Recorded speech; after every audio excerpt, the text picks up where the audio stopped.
Welcome to the World History Discussion channel on TikTok, and this is the timeline I got in my condo in Greenville, South Carolina, and it shows every empire through time from the beginning of written records up to today in every different part of the world.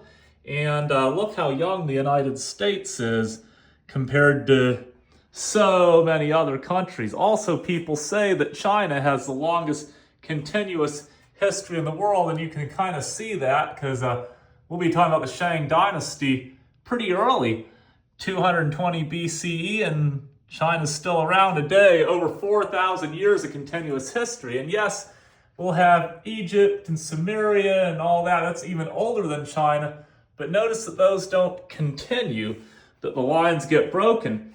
Anyway, what inspired me to do this particular channel is that I had some guys come over and work on my dryer a month or two ago, and they saw this timeline on my wall and they were fascinated. And they were from Spartanburg, and I live in Greenville, South Carolina, and I was amazed how much history they knew, and they were amazed how much history I knew. And I told them, well, I've always kind of wanted to do this series of TikToks on world history, going through the high school history AP book chapter by chapter and discussing it. And they said, you ought to do that. You ought to do that. By the way, if you all are watching this, shout out to you.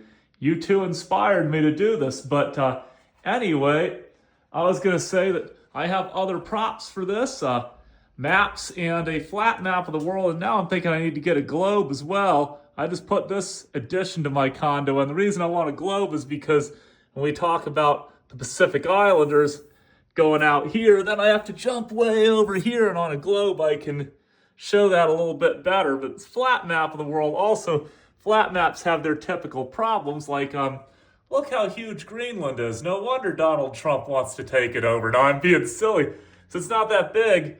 And then by comparison, Africa, which is about 4 times the United States in size, looks pretty small. And this is a pretty common problem on global map projections, that places near the equator get scrunched up while places near the poles like Greenland and Russia and Antarctica get made giant.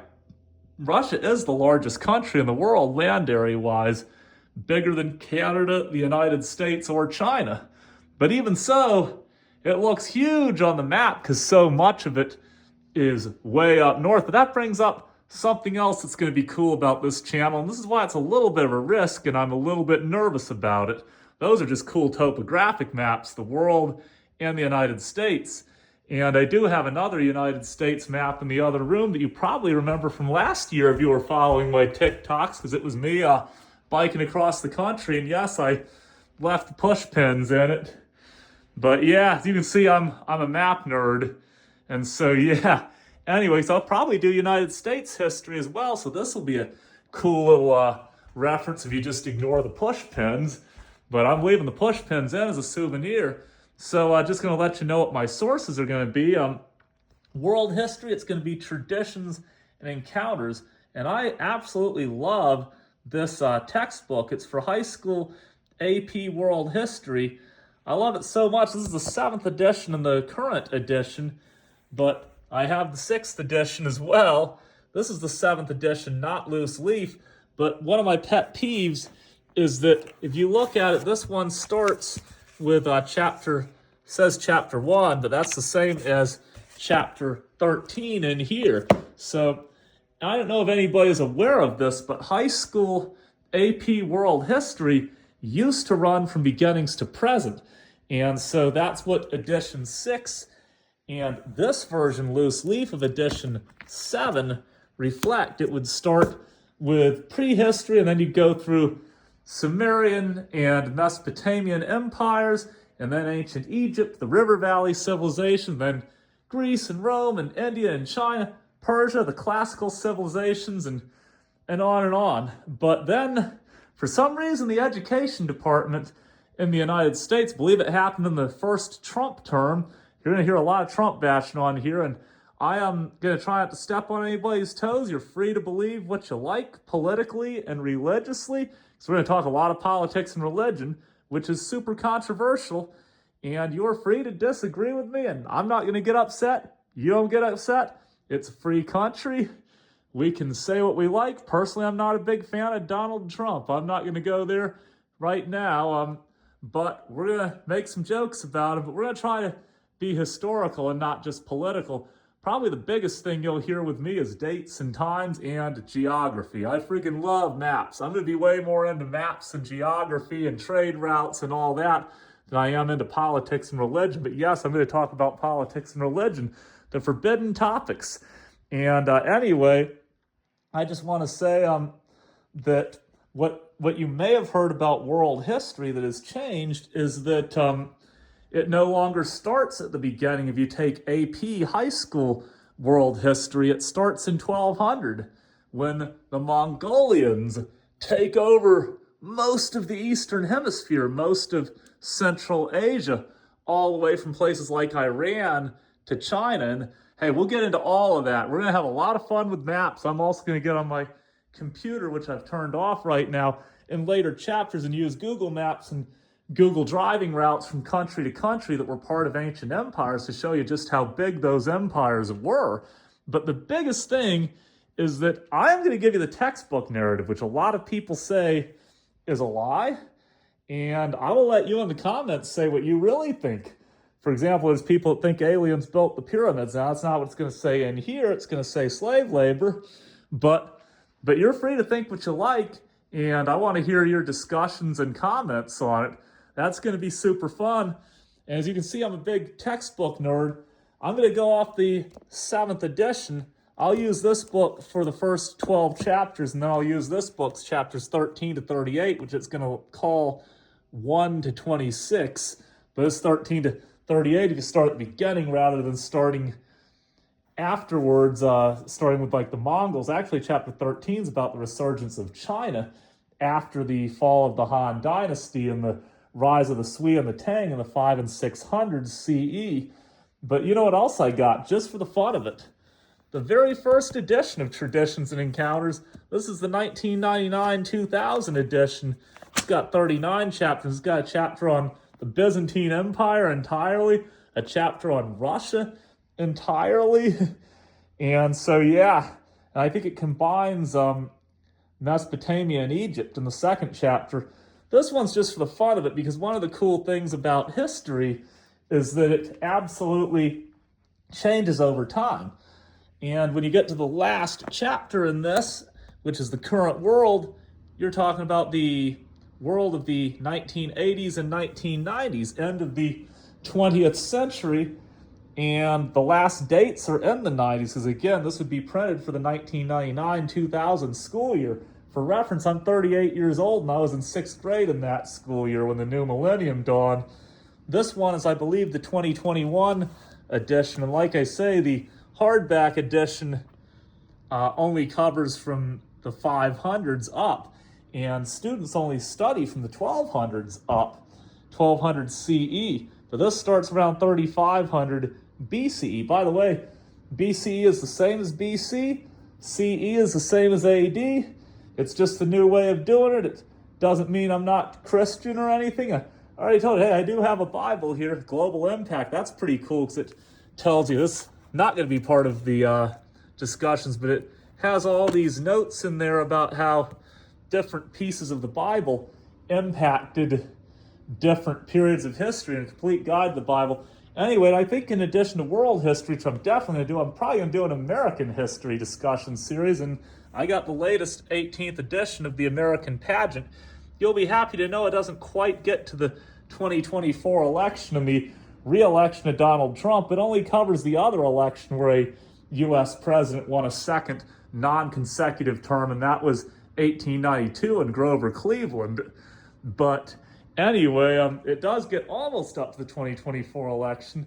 Although it's interesting because I did have the older 16th edition, which I believe was 2014. That was before Trump got in. That was in the era when Obama was a re-elected president. There was a chapter in here that I thought was fascinating called The Duel for North America. It was all about the lead up to the French and Indian War and just how global that conflict was. But anyway, but I'm going to use the current ones. the latest 7th edition of Traditions and Encounters, but sometimes I'll reference the 1st edition for fun, or even the 6th edition, and the latest 18th edition of the American Pageant, but sometimes I'll reference the 16th edition for fun. Anyway, as you can see, I enjoy these textbooks. You have to be a bit of a nerd to be into them, but I'll tell you what I like about them. The American Pageant is super entertaining, and it kind of reads as a book. Now, I'm not going to read to you in the textbook. I'm going to take away main ideas, reflect on them, and have discussions on what's the best. Do you believe it? Do you not believe it, for one, and why? And what does this say about humanity and how things have changed over the years? And basically, what I love about Traditions and Encounters, all the way from the 1999-2000 edition to the 2020-something edition, is that it really gives you a global perspective on world history. Because a lot of world history before the year 2000, like when I was growing up, it was still largely the history of Europe and the history of the West. But we're going to talk about Europe and Asia a lot, and I will admit it's very Eurasian-centric. But we're going to talk about Africa, the Americas before conquest, and even the Pacific Islands before conquest. It's going to be as global a scope as you can probably get in a AP World History high school textbook. And a little background about myself, I do electrical mechanical assembly work at a place called ITW Hartness, and I love my job. I wouldn't trade it for anything. But a little over 10 years ago, I actually wanted to be a middle or high school social studies teacher. That would be geography, world history, US history, economics, all of that kind of stuff. And long story short, it did not work out for me. It wasn't really my calling in life. But instead of teaching it to kids that don't want to learn, I will share it with you all who probably do want to learn and want to discuss it, and it should be a lot of fun. I'm also going to not make any promises. It's currently January of 2026, and I'm going to go through it chapter by chapter, biggest takeaways, maps, geography, timelines, fun stuff, and maybe some discussion questions just for the heck of it. But there's no test or anything. This is completely just for enjoyment, just me sharing a passion of mine with you all. And all I want to say is I don't even know if I'll finish this project. I don't know how far I'll get because, I got other hobbies too, like biking and hiking, and that takes a lot of my time too. But this is kind of my intellectual hobby, world history. And I definitely intend to start with the first chapter on prehistory, which I'm not going to go too much into. I'll be honest, I find that chapter kind of boring. I'm going to be real with you. But when you get past that, and I love the next couple of chapters, the ancient Near East, which is chapter 2, and then Egypt, coupled with some stuff you may not have learned in school about Kingdom of Kush to the south of Egypt. And so that's going to be super cool. The ancient world is awesome. My favorite part, I think, though, is chapters 7 to 12, the classical world, starting with the empires of Persia, which I'll show you just how massive they are when we get there. Spoiler alert, when Persia was at its height, 500 BCE, 2,500 years ago, it covered all this territory from the Indus River all the way over to West Turkey and even Egypt. And if you look at this on Google Maps, it is about 2/3 the size of the contiguous United States, aka Washington, D.C. to Denver, Colorado. It is a huge empire. And we're going to do a lot of comparative maps and stuff like that, too. It's going to be fun. And then my very favorite chapter is chapter 12 on the Silk Roads, linking China and the Roman Empire and the great classical civilizations out here. That's going to be super fun.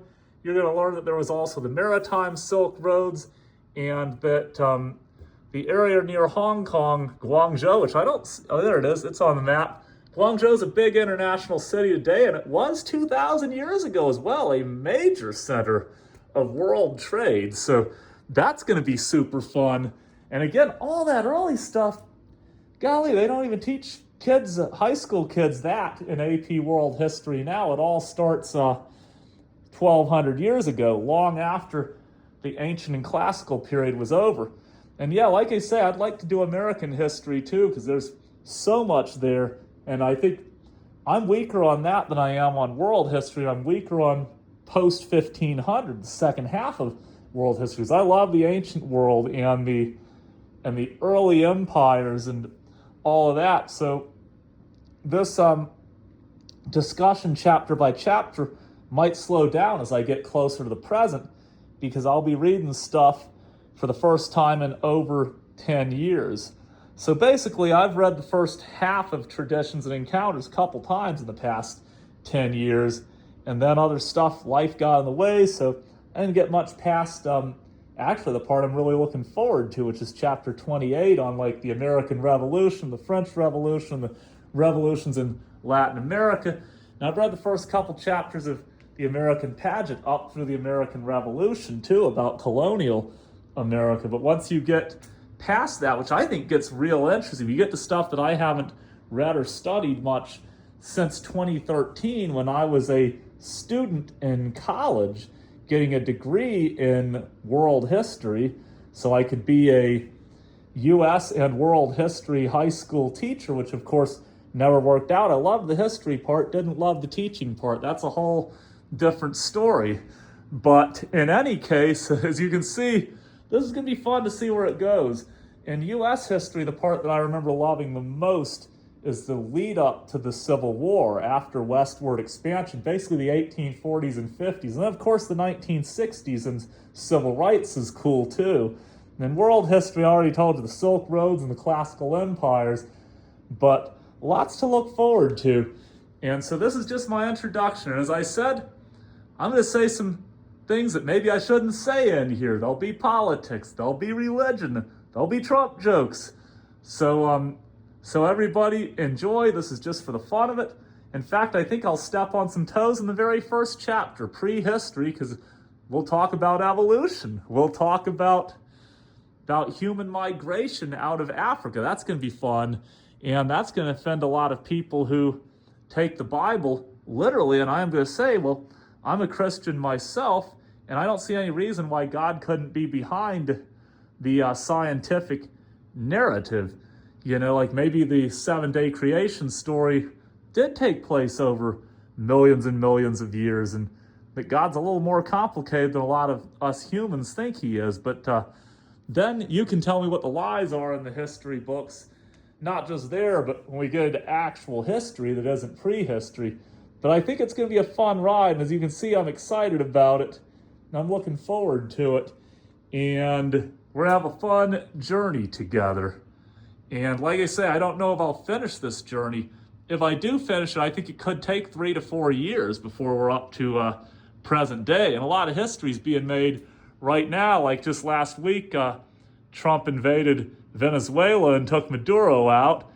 And then ICE shot a woman in Minnesota. All terrible stuff. But then on the other hand, we got good stuff happening too, like a bunch of Buddhist monks. I'm going to use my U.S. map, have walked all the way from Fort Worth, Texas over here through the whole South. And I saw them in Columbia, South Carolina just 2 days ago on day 76 of their pilgrimage. Today's January 12th, day 78. They're heading for Charlotte, and eventually they're heading for Washington, D.C., and they're out there walking for peace. So you got some good stuff going on too, and lots to be excited about. So that's basically my introduction. I'm going to label it in numerological order. Video 1, Video 2. I'll tell you what chapter it discusses as well, so you can jump around. But I'm excited.